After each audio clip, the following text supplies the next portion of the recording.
বলেন তো, বলেন। এই কথার জবাবে প্রায় লোকেরা বলে যে ভূত থাকে। আপনারা এই বিষয় একেবারে নিশ্চিন্ত হন, পৃথিবীতে ভূত আর পেতনি বলে কিছু নেই। খাই আপনারা ভয় পান, ভূত পেতনি নেই। যে ঘরে মানুষ নাই সেখানে চামচিকা থাকে, সেখানে বিচ্ছু থাকে, সাপ থাকে, সেখানে এই ধরনের সরীসৃপ এগুলি থাকে। এখন যেখানে যেই দেহের মধ্যে কোরআন নাই সেই দেহটা বিরান বাড়ির মতো। আমাদের শিক্ষাঙ্গনগুলিতে এক সময় এর মনোগ্রামগুলিতে লেখা ছিল ইকরা বিস্মি রাব্বিকাল্লাযী খালাক, লেখা ছিল রব্বি জিদনি ইলমা, লেখা ছিল না? ছিল। 1972 সালে যারা ক্ষমতায় এলেন তারা এসে আল্লাহর কোরআনের আয়াত দুটি তুলে ফেলে দিলেন। এটি কি মিথ্যা না সত্য? তখন কোরআনে কারীম এমনিতেই ওখানে পড়ানো হয় না, পরীক্ষায় পাশ করার জন্য 2-4টা আয়াত 2-4টা হাদিস, আর তো কিছু নাই। একথা সত্য কিনা? মনোগ্রাম ছিল, কোরআনের আয়াত লেখা ছিল, এই কোরআনের আয়াত তুলে দেওয়া হলো। এখন কোরআন নাই। কোরআন নাই কি আছে? যেই দেহের ভিতরে কোরআন নাই, যে স্মৃতিতে কোরআন নাই, সেটা বিরান বাড়ির মতো। বিরান বাড়িতে বিচ্ছু থাকে, সাপ থাকে, কুইচা থাকে, সেখানে হিংস্র প্রাণী থাকে। যেখানে যে শিক্ষাঙ্গনগুলিতে কোরআন নাই সেই শিক্ষাঙ্গনিতে ওই সব জিনিস থাকে যা বিরান বাড়িতে থাকে। কথা বুঝতে পেরেছেন? ফলে আমাদের শিক্ষাঙ্গনগুলি থেকে চাঁদাবাজ, মাস্তান, গুন্ডা, ধর্ষণকারী ইত্যাদি সাপ্লাই হচ্ছে, তবে সব না। একটা উল্লেখযোগ্য অংশ খারাপ হয়ে যাচ্ছে, এটা ঠিক কিনা বলেন? এই খারাপ যদি ভালো বানাতে চাই, নীতি নৈতিকতা ছাড়া, কোরআনের শিক্ষা ছাড়া, পরকালের জবাবদেহি তার চিন্তা ছাড়া আমরা আমাদের শিক্ষাঙ্গনকে বিডিআর দিয়া, পুলিশ দিয়া, আর্মি অপারেশন করে এই নীতি নৈতিকতার সৃষ্টি করা যাবে না। মানুষ ওজনে কম দেয়, খাদ্যে ভেজাল দেয়, জমিনের আইল ঠেলে, বউকে পর্দায় রাখে না, মিথ্যা কথা বলে, ওয়াদা খেলাপ করে, প্রতারণা করে, এই সব জিনিস আপনি বন্ধ করতে পারবেন না। ক্লিন হার্ট তো ভালো, এর থেকেও বড় কোনো অপারেশন যদি থাকে সে অপারেশন করেও মানব গোষ্ঠীকে ভালো বানানো যাবে না। একটি জিনিসই মানুষকে ভালো করতে পারে, সেটা হলো আল্লাহর কাছে কিয়ামতের দিন জবাবদেহিতা। এই জবাবদেহিতার উপরে ভিত্তি করেই আমি আপনাদের সামনে কথা বলতে চাই, যদি আল্লাহ পাক আমাদেরকে তৌফিক দান করেন। আমরা বলি আমিন। কাফেরেরা তিনটি জিনিসের, প্রথম জিনিসের সাথে তারা দ্বিমত খুব একটা করতে পারে নাই। তারাও জানতো যে আল্লাহ এক আছেন। তাদের যে দেবতাগুলি ছিল এ সম্পর্কে তাদের ধারণা ছিল যে দেবতাগুলিও ওই আল্লাহর তৈরি করা, তবে আল্লাহর কাজের এরা হলো অংশীদার। যেরকম গভর্নমেন্টের একজন প্রধানমন্ত্রী থাকে আর একজন প্রেসিডেন্ট থাকে, আর বিভিন্ন বিভাগে মন্ত্রীরা থাকে, আল্লাহর ওইভাবে রাষ্ট্র, আল্লাহ বা ভগবান বা গড, তারও এই বিশ্ব এগুলিকে পরিচালনা করার জন্য বিভিন্ন মন্ত্রণালয় আছে, আর ওই সব মন্ত্রণালয়গুলিতে আমাদের দেবতাগুলিকে এইভাবে শরীক করে রাখা তিনি রেখেছেন। এটা হলো তাদের ধারণা। 2 নম্বরে, নবী করিম সাল্লাল্লাহু আলাইহি ওয়াসাল্লামের রিসালাত সম্পর্কে তাদের এই ব্যাপারে তারা একমত হতে পারে নাই, কিন্তু নবী করিম সাল্লাল্লাহু আলাইহি ওয়াসাল্লাম মিথ্যা কথা বলেছেন, নাউযুবিল্লাহ, এটা তারা ধারণা করতে পারতো না। কারণ 40টি বছর পর্যন্ত একটি মিথ্যে কথা তিনি বলেন নাই। সুবহানাল্লাহ বলেন। নবুয়তের আগ পর্যন্ত কোন মিথ্যে কথা তার কাছ থেকে লোকেরা শোনে নাই। সুবহানাল্লাহ। সারা জীবনেও তিনি কোনো মিথ্যে কথা বলেন নাই। তৃতীয় যে বিষয়টি, এই বিষয় ছিল তাদের মারাত্মক প্রশ্ন, সেটাই আপনাদের সামনে আমি বলবো ইনশাআল্লাহ। শয়তানের ওয়াসওয়াসা থেকে পানা চাই। পরম করুণাময় আল্লাহ রাব্বুল আলামিনের নামে শুরু করছি। আম্মা ইয়াতাসাআলুন আনিন নাবাইল আযীমিল্লাযী হুম ফীহি মুখতালিফুন কাল্লা সায়া'লামুনা সুম্মা কাল্লা সায়া'লামুন। সূরা নাবা। নবী করিম সাল্লাল্লাহু আলাইহি ওয়াসাল্লাম বলেছেন, কেউ যদি দুনিয়ায় বেঁচে থেকে জীবিত চোখ দিয়ে পরকাল দেখতে চায়, পরকাল তো আমরা দেখতেছি না, কি বলেন? আমরা দেখতেছি। আমাদের কোন আত্মীয় স্বজন, মরা আত্মীয় স্বজন বেঁচে এসে ওই জগৎ সম্পর্কে আমাদেরকে কিছু বলতে পারতেছে? কেউ পারে না। কাজেই সেই পরকালটা কেমন হবে, নবী করিম সাল্লাল্লাহু আলাইহি ওয়াসাল্লাম বলেছেন, কেউ যদি দেখতে চায়, তাহলে দুনিয়ায় বেঁচে থাকা অবস্থায় কেউ যদি পরকাল দেখতে চায়, তাহলে সে যেন সূরা নাবা, সূরা নাজিআত, সূরা তাকবীর, সূরা আল ইনফিতার সে যেন পড়ে, তাহলে কিয়ামত তার চোখের সামনে ভেসে উঠবে। সুবহানাল্লাহ। আল্লাহ পাক বলছেন, আম্মা ইয়াতাসাআলুন, তারা কি সব ব্যাপারে জিজ্ঞাসাবাদ করছে? আনিন নাবাইল আযীম, সেই মহা ব্যাপারটি, সেই মহা খবরের ব্যাপারেই কি তারা এসব প্রশ্ন করছে? আল্লাযী হুম ফীহি মুখতালিফুন, যে ব্যাপারে তারা নিজেরাই মতদ্বৈততায় ভুগছে এবং নিজেরাই ঠাট্টা বিদ্রুপ ইত্যাদি করে বেড়াচ্ছে। কাল্লা সায়ালামুন, কখনো নয়, অবশ্যই তারা জানতে পারবে। সুম্মা কাল্লা সায়ালামুন, পুনরায় বলছি অবশ্যই তারা এই বিষয়টি জানতে পারবে। এ হলো আয়াত যদ্দূর পড়েছিলাম তার শাব্দিক তরজমা। এরা আম্মা ইয়াতাসাআলুন আনিন নাবাইল আযীম, নাবাইল আযীম বলতে কিয়ামত এবং পরকালকে বোঝায়। ইয়াতাসাআলুন বলতে জিজ্ঞাসাবাদ, পরস্পর পরস্পরকে তারা জিজ্ঞাসা করতো, কি ভাই আমরা নাকি মরে যাব, তারপর নাকি চিন্তা হবো, এটা কেমন কথা? আল্লাযী হুম ফীহি মুখতালিফুন, যে বিষয় নিয়ে তারা পরকালের বিষয়টি নিয়ে পরস্পর পরস্পরে ঠাট্টা করত, বিদ্রুপ করত। পরকাল সম্পর্কে অবিশ্বাসী যারা ছিল তাদের প্রশ্নগুলো কিরকম ছিল, কোরআনে কারীম তা বিধৃত করছে। প্রিয় ভাই সব, কোরআন কোন গোপন কিতাব নয়। আল্লাহ পাক কোন জিনিস গোপন রাখেন নাই, সব জিনিসকে মানুষের সামনে স্পষ্ট করে দিয়েছে। সুবহানাল্লাহ বলেন। কিন্তু এখানে একটা দুঃখ আছে, সেটা হলো এই যে কোরআন শরীফ সম্পর্কে আমাদের মুসলমানদের একটি গ্রুপ, একটি দল, তারা বলে বেড়ান যে কোরআন তো আসলে আমরা বুঝবো না, আমরা হলাম পাবলিক, কোরআনের আমরা বুঝবো কি, এগুলি সব আলেম ওলামাদের কাম, আমরা বুঝবো না। আসেন আমাদের অন্যরা কি বলে, হুজুররা কি বলে দেখি, সেই সব বইপত্র পড়ি। প্রিয় ভাই সব, বুজুর্গরা মুরব্বীরা যে কথা বলেন সেই কথা যে সঠিক তা বোঝার জন্যই তো কোরআন প্রয়োজন। কোরআনই যদি না বুঝবেন তাহলে তারা আপনাদেরকে বিভ্রান্ত করছে কিনা সেটা তো আপনি বুঝতে পারবেন না। কথা ঠিক কিনা বলেন?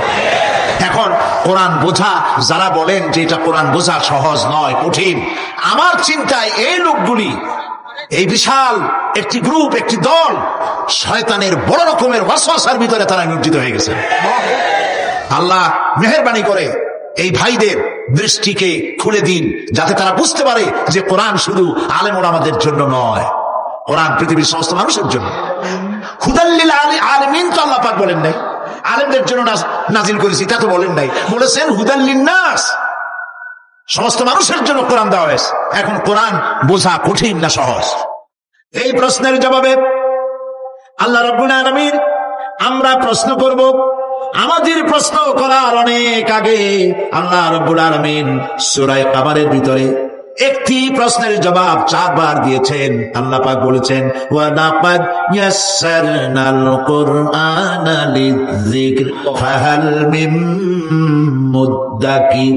আল্লাহ পাক বলেন, আমি আল্লাহ অবশ্যই কোরআনকে মুখস্থ করার জন্য আর কোরআন বোঝার জন্য মানুষের কাছে আমি সহজ করে দিয়েছি। ফাহাল মিন মুদ্দাকির, আছে কে কেউ এর থেকে উপদেশ গ্রহণ করা? 4 বার আল্লাহ পাক বলেছেন সূরা কামারের ভিতরে, অবশ্যই কোরআন আমি বোঝার জন্য সহজ করে দিয়েছি। সুবহানাল্লাহ বলেন। আমরা বুঝতে চাই না, তাহলে বুঝবো কি করে? বুঝতে চাইলেই তো আমরা বুঝতে পারবো, চেষ্টা করলেই বুঝতে পারবো। কোরআনে কারীমের এই সূরাটির দিকে লক্ষ্য করেন, আল্লাহ পাক বলছেন কাফেরেরা এটা বিশ্বাস করতো না, বিশ্বাস না করে তারা কি সব প্রশ্ন উঠাইতো, সেই প্রশ্নগুলো আল্লাহ পাক তুলে ধরেছেন। আরেকটি জিনিস লক্ষ্য করুন, আল্লাহর চাইতে শক্তিধর পৃথিবীতে কেউ আছে? আকাশে কেউ আছে? কোথাও কেউ আছে? কেউ নাই। আল্লাহরে অস্বীকার করছে একদল লোক, বলতেছে মানি না। আল্লাহ পাক ফেরেশতা পাঠায় দিলেন, ওদের গর্দান পিটাই ভেঙে দাও, আমারে মানে না কে? এইরকম কি আল্লাহ করছে? না, করেন নাই। ওরা বলে পরকাল মানি না, আল্লাহরে মানি না। আল্লাহ পাক কোরআনে যুক্তি দিয়েছেন, আর নবী করিম সাল্লাল্লাহু আলাইহি ওয়াসাল্লামকে বলেছেন, ইন্নামা আনতা মুযাক্কিরুন লাস্তা আলাইহিম বিমুসাইতির। হে নবী, উপদেশক করে আপনাকে পাঠিয়েছি, আপনাকে লাঠি চার্জ করার জন্য পাঠাই নাই। আপনি দারোগা নন, আপনি প্রচারক, মানুষকে উপদেশ দিন সুন্দর সুন্দর ভাষায়। উদউ ইলা সাবিলি রাব্বিকা বিল হিকমাতি ওয়াল মাউইজাতিল হাসানা, মিষ্টি মিষ্টি ভাবে, সুন্দর ভাবে, সুকৌশলে মানুষকে ভালো ভালো কথাগুলি সুন্দর করে বুঝিয়ে দিন। সুবহানাল্লাহ বলেন। এখন এই কাফেররা বলছে পরকাল বুঝি না, এগুলা কেমনে হয়? আমরা অস্বীকার করি, মানি না। আল্লাহ পাক সাথে সাথে ফেরেশতা দিয়ে কারো ঘাড় মটকান নাই, কিন্তু পারতেন না? পারতেন না? আরে ভাই বলেন না কেন, পারতেন কি না? অবশ্যই পারতেন, কিন্তু তা করেন নাই। প্রত্যেকটি কথা যুক্তি দিয়ে, হাজার যুক্তি দিয়ে আল্লাহ পাক বুঝাইছেন। সুবহানাল্লাহ। কাফেরেরা প্রশ্ন করল, তারা বলতো আমাদের এই জীবন শেষ, মৃত্যুর পরে আমাদের আর নতুন করে ওঠা লাগবে না। ওরা বলতো إن هؤلاء ليقولون إن هي إلا موتتنا الأولى وما نحن بمنشرين। তারা বলতো এই জীবনটাই আমাদের শেষ, এইখানে আমরা মৃত্যু ছাড়া, আমাদের এই জীবন ছাড়া আর কিছুই নাই, আর আমাদেরকে পুনরুত্থিত করা হবে না। পরিষ্কার তারা বলতো যে আমাদেরকে পুনরুত্থিত করা হবে না।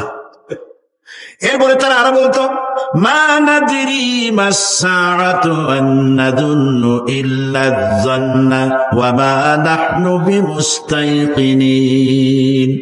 ওরা বলতো কিয়ামত কি জিনিস তা আমরা জানি না, আমরা বুঝি না, আমরা শুধু অনুমান করি মাত্র, আর আমাদের বিশ্বাস হলো আমাদেরকে কখনোই উঠানো হবে না, পুনরুত্থিত আমরা হব না। প্রিয় ভাই সব, এইভাবে তারা পরকালকে অস্বীকার করার কথাগুলি তারা বলতো। কাফেররা প্রশ্ন তুলতো আমরা আর আমাদের মৃত্যুর পরে আর আমাদেরকে জিন্দা করা হবে না। আখিরাতের জীবন সম্পর্কে কাফেররা আরো বলতো وقالوا أئذا كنا عظاما ورفاتا أئنا لمبعوثون خلقا جديدا। তারা বলতো যে আমরা মরে যাওয়ার পর আমাদের গোশতগুলি মিশে যাবে, হাড্ডি গুড্ডিগুলি পচে যাবে, এরপরে আমাদেরকে নতুন করে চিন্তা করা হবে। এটা মাথার মধ্যে ঢোকে না, কি আশ্চর্য ধরনের কথাটা হবে কি করে? কাফের বেঈমানেরা আরো নানা ধরনের প্রশ্ন তারা করতো। তারা বলতো আইদা মিতনা ওয়া কুন্না তুরাবান যালিকা রাজউন বাঈদ। আমরা মাটিতে মিশে যাব, তারপরেও কি আমাদেরকে চিন্তা করা হবে, আমাদেরকে আবার উঠানো হবে? এটা তো বুদ্ধির, এটা চিন্তার বাইরের কথা, এটা তো মানতে পারি না। আসলে কাফেরদের এই বক্তব্য অনুযায়ী পরকালের জীবন বুদ্ধি বহির্ভূত নয়। ওরা যে বলে যে এটা আমাদের বুদ্ধিতে কুলায় না, আসলে তারা বুদ্ধি খাটায় নাই। কাফের তো বুদ্ধি খাটায় নাই। যেমন আমাদের ইউনিভার্সিটিতে ঢাকা বিশ্ববিদ্যালয়ে একজন ছিল, হ্যাঁ আমি নাম নাই নিলাম, আপনারা তো বুঝে ভালাইছেন। সে কয় যে পরকাল বিশ্বাস করি না, বিয়া টিয়া মানি না। মরা এটা হইতে পারে, কিন্তু মরার পরে আরেকটা জীবন হবে, ওইখানে হিসাব হবে, বিচার হবে, এই সমস্ত মানি না। এর থেকে আমি মরার পর হ্যাঁ মানে গোসল করাইও না, কাপড় পরাইও না, জানাজা মানাজা এগুলো আমি বিশ্বাস করি না। নাউযুবিল্লাহ। কত বড় কপাল পোড়া, কত বড় কপাল পোড়া। ও মরার পর তার এই চিন্তা সম্পর্কে যখন আমি জানতে পেরেছি, আমার ধারণা হয়েছে ওই লোকটার উপরে আমার খুব দুঃখ হয় না। যেরকম কত কাফের আসছে, কত নাস্তিক আসছে, বিদায় হয়ে গেছে, এগুলো কোনো ব্যাপার না, দুনিয়ার ইতিহাসে। সব থেকে বড় ব্যাপার হলো এই লোকটি বাংলা বিভাগে বছরের পর বছর, যুগের পর যুগ শিক্ষকতা করেছে ঢাকা বিশ্ববিদ্যালয়ে। সে কত সোনার টুকরা ছেলেকে কয়লার খনি বানায় দিয়েছে। এই জন্য বিশ্ববিদ্যালয়ে যারা চাকরি করে সরকারের দেখা উচিত কাদেরকে চাকরি, সেখানে শিক্ষকতা করার জন্য কাদেরকে নিয়োগ করা হচ্ছে, তারা নামাজি কিনা, তারা পরিষ্কার কিনা, তারা জেনাকার কিনা, তারা মদ খায় কিনা, তারা শয়তানি করে কিনা, দেখে শুনে ভালো মানুষ দেওয়া উচিত। মরে গেল, তারপরে তাকে রাখা হলো ডায়াবেটিক সেন্টারের মারিচুয়ারি ডিপ ফ্রিজের মধ্যে।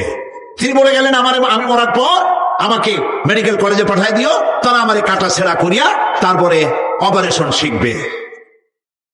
তো তার নসিহত অনুযায়ী তাই করা হলো। ওসিয়ত অনুযায়ী যখন মেডিকেল কলেজের ছেলেরা টের পেল যে ওই নাস্তিকরা আনতেছে মেডিকেল কলেজে অপারেশন করে আমাদের শেখাবার জন্য, তারা বললো আল্লাহর রাস্তায় মাপ চাই, এই শয়তানের এদিকে আনবেন না। কারণ সারা জীবন সে আল্লাহর মানে অস্বীকার করেছে, পরে কাটা ছিঁড়া করে আমরা যদি কিছু শিখি তো তাই দিয়া যে রুগী ভালো হবে, অপারেশন করলে সেটাও করবে। সুতরাং মাপ চাই, ফিরাইয়া এখন ওইটার কি অবস্থা হয়েছে আমি জানি না, লেটেস্ট নিউজ জানি না কোথায় আছে। যদি এখন কবর তো কপালে হইল না, এখন যদি রাস্তাও ফালায় দেয় আমাদের দেশে কুত্তাও খাবে না।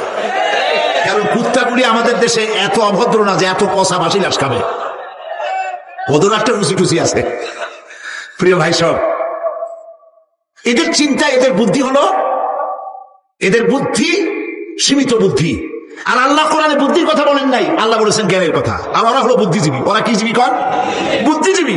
আচ্ছা আপনারা একটা প্রশ্নের জবাব দেন তো, দুনিয়ার সব থেকে বড় বুদ্ধিজীবী কেনা? মাশাআল্লাহ, আপনাদের ওয়াজ না শুনেইলেও হবে, আপনারা তো জানি ফেলেছেন সব থেকে বড় বুদ্ধিজীবীর নাম হলো শয়তান। আর সব থেকে বড় জ্ঞানীর নাম হযরত আদম আলাইহিস সালাম। মানুষের মধ্যে সর্বপ্রথম তাকে জ্ঞান দান করেছিলেন। সুবহানাল্লাহ।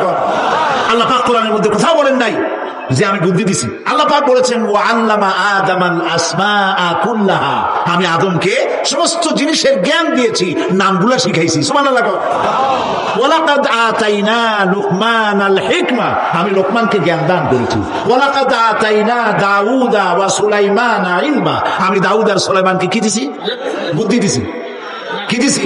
জ্ঞান দান করেছি। ইব্রাহিম আলাইহিস সালাম বলেছেন, হে আমার আব্বা, হে আমার পিতা, আমার কাছে এমন জ্ঞান এসছে যে জ্ঞান আপনার কাছে নাই। ফাত্তাবিউনি আহদিকা সিরাতান সাবিয়্যা, আপনি আমার অনুসরণ করেন, আমি আপনাকে সোজা রাস্তায় উঠাই দেব। সুবহানাল্লাহ। আমার কাছে এমন ইলম আসছে। কোরআনে কারীম আল্লাহ রাব্বুল আলামিন বুদ্ধি শেখো, আল্লাহর কাছে বুদ্ধি কামনা করো, এটা তিনি এক জায়গাও বলেন নাই। বলেছেন আমার কাছে দোয়া চাও, রব্বি জিদনি ইলমা। পড়েন সবাই, রব্বি জিদনি ইলমা। আবার বলেন, রব্বি জিদনি ইলমা। হে আল্লাহ, তুমি আমার জ্ঞান বৃদ্ধি করে দাও। শয়তান ছিল বুদ্ধিজীবী, আদম আলাইহিস সালাম ছিলেন জ্ঞানী। শয়তান শুদ্ধা। আল্লাহ পাক যখন সকলকে বললেন উসজুদু লিআদামা, সবাই মিলে আদমের সেজদা দাও, ফাসাজাদু, সবাই মিলে সেজদা করলো, ইল্লা মিস্টার ইবলিস সেজদা করলো না। আবা ওয়াস্তাকবারা ওয়া কানা মিনাল কাফিরিন, কপাল পুড়লো, জম্মের পোড়া। এখন ও যে বুদ্ধিজীবী, দুনিয়ার বড় বুদ্ধিজীবী, দেখেন অবস্থা। আল্লাহ পাক জিজ্ঞেস করলেন, ইবলিস রে, আমার হুকুমটা তুই মানলি না কেন? কোন জিনিস তোরে বাধা দিল আমার হুকুম অমান্য করতে? মানলি না কেন? ও তো বুদ্ধিজীবী, বুদ্ধির আশ্রয় নিয়েছে। সে বলছে, আল্লাহ পাক, এটা মানি নাই একটা বৈজ্ঞানিক কারণেই, একটি দার্শনিক কারণেই মানতে পারি নাই। কারণ হচ্ছে খালাকতানি মিন নার ওয়া খালাকতাহু মিন তিন, তারে বানাইছো মাটি দিয়া, আমারে বানাইছো আগুন দিয়া, আনা খায়রুম মিনহু, আমি ওর থেকে অনেক ভালো। নাউযুবিল্লাহ। কত বড় কপাল পোড়া। আগুনের গতি হলো ঊর্ধ্বমুখী, মাটির গতি নিম্নমুখী। ঊর্ধ্বগতি সম্পন্ন একটা জিনিসকে নিম্নমুখী জিনিসের সামনে মাথা নত করতে বলা তোমার একটা অবৈজ্ঞানিক অদার্শনিক হুকুম হয়ে গেছে। নাউযুবিল্লাহ মিন যালিক। আল্লাহ পাক বললেন, ইন্নাকা রাজিম, মরদুদ, বিতাড়িত, সব আমল বরবাদ করে দিলাম। দেখেন, অপরাধ শয়তান করেছে, অপরাধ আদম আলাইহিস সালাম করেছে। একজন অপরাধ করে শয়তান হয়ে গেল, আর একজন অপরাধ করে আল্লাহ পয়গম্বর হয়ে গেলেন। সুবহানাল্লাহ বলবেন না? কেন? কারণ হলো শয়তান বুদ্ধিজীবী, বুদ্ধির আশ্রয় নিল। আদম আলাইহিস সালাম তিনি বুদ্ধির আশ্রয় নেন নাই, তিনি আকলের, তার জ্ঞানের কাছে তিনি আশ্রয় নিয়েছেন। অর্থাৎ তিনি চিন্তা করতেছিলেন যে আল্লাহ পাক আমাকে নিষেধ করলেন একটা গাছের কাছে যেতে, আমিও গেলাম, বউও গেল, যা নিষেধ করলেন সেটা করলাম। এখন যদি আল্লাহ আমারে প্রশ্ন করেন যে আমার হুকুম অমান্য করলা কেন, কি জবাব দেব? আদম আলাইহিস সালাম জবাব খুঁজে পাচ্ছিলেন না। কিন্তু আমি ওই আয়াত তেলাওয়াত করার পর সর্বপ্রথম সেই ছাত্র জীবনে আমি চিন্তা করলাম জবাবটা একটা দিতে উনি পারতেন। ছাত্র মানুষের মধ্যে তো নানান চিন্তা আসে, তো আমার চিন্তা আসলে উনি একটা জবাব তো দিতে পারতেন, আমাদের আবাল বাসার একটা জবাব তো দিতে পারতেন, এই যে আল্লাহ পাক সবই ঠিক আছে, অপরাধ আমি করেছি, ভুল আমি করেছি, কিন্তু আমার এটা জানতে ইচ্ছে হয় জান্নাতের সমস্ত নাজ নেয়ামত আমার জন্য তুমি জায়েজ করে দিলা, যে গাছটার কাছে যাওয়া যাবে না, ফল খাওয়া যাবে না, এরকম একটা গাছ জান্নাতের মধ্যে বানাইয়া আমার বিপদে ভালাইলা কেন? এরকম একটা জবাব তিনি দিতে পারতেন, কিন্তু তিনি দেন নাই। কারণ তিনি বুঝতে পেরেছেন মহাশক্তিধর আকাশ আর জমিনের মালিক আল্লাহ রাব্বুল আলামিনের সামনে আর্গুমেন্ট চলে না, তার সামনে আর্গুমেন্ট চলে না, সারেন্ডার চলে, আত্মসমর্পণ করা চলে।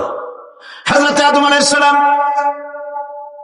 কোন আর্গুমেন্টের কাছে গেলেন না, কেঁদে কেঁদে অস্থির হয়ে যাচ্ছেন। আল্লাহ রাব্বুল আলামিন যখন প্রশ্ন করবেন, আদম রে আমার হুকুম ভাঙলি কেন, অমান্য করলি কেন, কি জবাব দেব?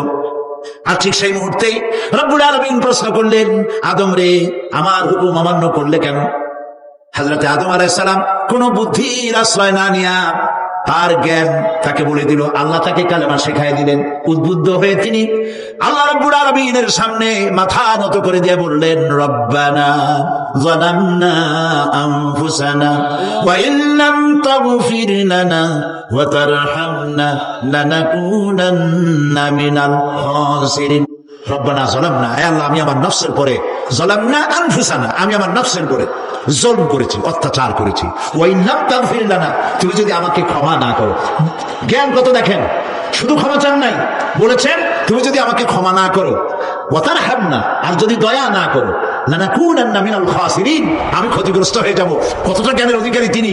তিনি এটা বললেন না যে শুধু মাফ করে দাও, শুধু মাফ করলে হবে না, মাফও করা লাগবে, আর আগে যেমন দয়া করতে আসলেও করা লাগবে। সুবহানাল্লাহ। আল্লাহ পাক রাজি হয়ে গেলেন, রাজি হন নাই? আল্লাহ রাব্বুল আলামিন হযরত আদম আলাইহিস সালাম কি শুধু ক্ষমা করলেন না, ক্ষমাও করলেন, আর নবীর মর্যাদা দিয়ে আল্লাহ রাব্বুল আলামিন দুনিয়া পাঠাইয়া দিলেন। সুতরাং বুদ্ধি দিয়ে কাফেররা বুদ্ধির আশ্রয় গ্রহণ করে সর্বনাশ করেছে, যে পরকাল হইতে পারে না, মরে যাবো আবার উঠবো, আবার এই শরীর কেমনে তৈরি হবে, এইটা তাদের বুদ্ধিতে কুলায় নাই। কিন্তু বুদ্ধি দিয়া চিন্তা করলে বোঝা যাইতো যে হ্যাঁ, পরকাল একটা হইতে পারে। আর একটা কথা বলি, সেটা হলো এই, বহুত মানুষ আছে পরকাল বিশ্বাস করে না, আছে না? এমন আছে। এখন আমরা বিশ্বাস করি পরকাল, আমরা কারা কারা বিশ্বাস করি হাত উঁচু করে দেখান তো। আলহামদুলিল্লাহ বলি, বলেন আলহামদুলিল্লাহ। এখন যারা বিশ্বাস করে না তাদেরকে জানাতে চাই, আমরা যারা পরকালে বিশ্বাস করি, তাহলে পরকাল যদি না হয়, কিয়ামত যদি না হয়, বিচার আচার যদি কিছু না হয়, আমরাও বেঁচে গেলাম, আপনারাও বেঁচে গেলেন। কিন্তু সত্য সত্যই যদি পরকাল একটা হয়, বিচার যদি হয়, আমরা বেঁচে যাবো, ফেসে যাবা তোমরা। প্রিয় ভাই সব, আল্লাহ রাব্বুল আলামিন সুন্দর করে বুঝাচ্ছেন, দেখো পরকাল কেন হবে, এটা বুদ্ধি দিয়ে চিন্তা করো, জ্ঞান দিয়ে চিন্তা করো। সারা বছর ব্যবসা করার পর হিসাব নিকাশের একটা দিন আসে, আসে না? বলেন আসে কিনা? হিসাব নিকাশের একটা দিন আসে সারা বছর ব্যবসা করার পর, সারা বছর লেখাপড়া করার পর, তারপরে কি বলে পরীক্ষা দেওয়ার একটা দিন আসে, আসে না? তো সারা জীবন আপনি এখানে কাজবাজ করবেন, এখানে আপনি ভালো করলেন মন্দ করলেন, এর কোনো জবাব হবে না, বিচার হবে না। এটা পাগলে চিন্তা করতে পারে, আর পাগলেরা চিন্তা করে বলেই তারা বলে, পাগলেরই এটা কথা, মাটির পুতুল যেমনে নাচায় তেমনি নাচি, পুতুলের কি দোষ। মরিয়া দেখেন, এই গান যারা বিশ্বাস করে, মরিয়া দেখেন অবস্থাটা কি হয়। ফেরেশতারা আসা ধোপায় যেমন কাপড় আশ্রায়, ওই রকম ঠ্যাং ধরিয়া কবরের মধ্যে আশ্রাবে, আর বলবে যেমনি আশ্রায় তেমনি আশ্রাই, ফেরেশতার কি দোষ।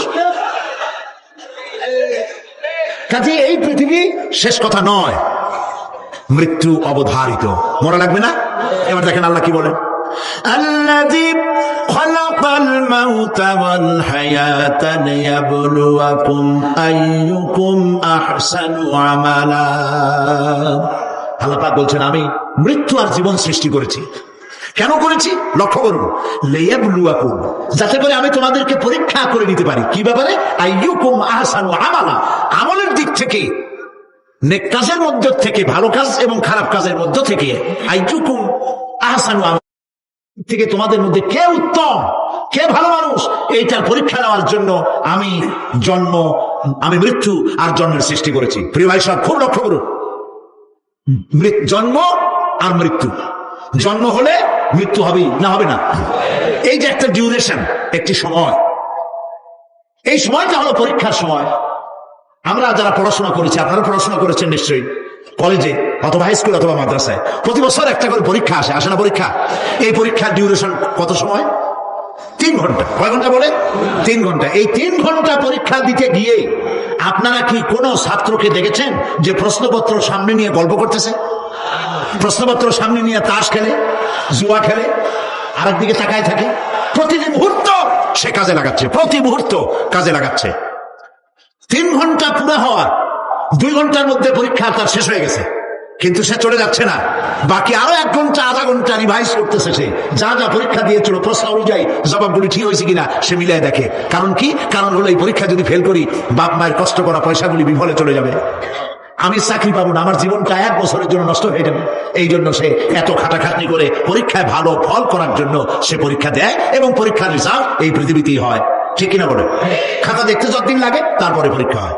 খুব লক্ষ্য করুন, আমাদেরও একটা পরীক্ষা চলতেছে এই পৃথিবীতে, সকলে। ওটা শিক্ষাঙ্গনের পরীক্ষা, এটা জীবনের পরীক্ষা। এই যে ওর পরীক্ষার ডিউরেশন, সময়কাল 3 ঘন্টা, আর আমাদের পরীক্ষা, সমস্ত মানুষের পরীক্ষার সময়কাল হলো জন্ম থেকে শুরু করে মৃত্যু পর্যন্ত। এর মধ্যে বালেগ হওয়া পর্যন্ত সময়টা কনসিডারেবল, ক্ষমার যোগ্য। 15 বছর 12 বছর বালেগ হইতে যে কয় বছর লাগছে, এইটা যা করছেন যা বলছেন সব না। কিন্তু বালেগ হওয়ার পরের থেকে নিয়ে মৃত্যু পর্যন্ত যা যা করবেন সমস্ত কাজের হিসাব আল্লাহর কাছে দিতে হবে। একটা প্রশ্ন করি আপনাদের কাছে, রাগ করবেন না তো? বলবেন যে কথা বলতে তো আপনি আসছেন, আমাদের দিয়ে খাটান কেন, এরকম চিন্তা করবেন না তো? প্রশ্নটা হচ্ছে, বলেন তো দেখি, পৃথিবীর মধ্যে সব চাইতে মূল্যবান জিনিস, দামি জিনিস কোনটা? হ্যাঁ, ইখতিলাফ হয়ে গিয়েছে, ইখতিলাফ হয়েছে। কেউ বলেছে যৌবন, কেউ বলেছে কোরআন, কেউ বলেছে ইসলাম। আর যারা বেশি বুদ্ধি রাখে তারা খামোশ, তারা কথা বলে নেয়। কোনটা কইয়া কোন জ্বালা চুপ করে থাকাই ভালো। সব থেকে মূল্যবান জিনিসের নাম সময়। সব থেকে মূল্যবান জিনিসের নাম কি? এবার বলেন, এই পৃথিবীর মানুষ সব থেকে অপচয় করে কোন জিনিসে? সময়। সময়ের অপচয় আমরা যা করি। বাড়িতে আজকে রাত্রে ক্যালকুলেটর, কম্পিউটার, ক্যালকুলেটর না থাকে যদি কাগজ কলম হাতে নেন। জীবনের 15 বছর বাদ দেন, এখন আপনার বয়স এখন যা, এই বয়সে প্রতিদিন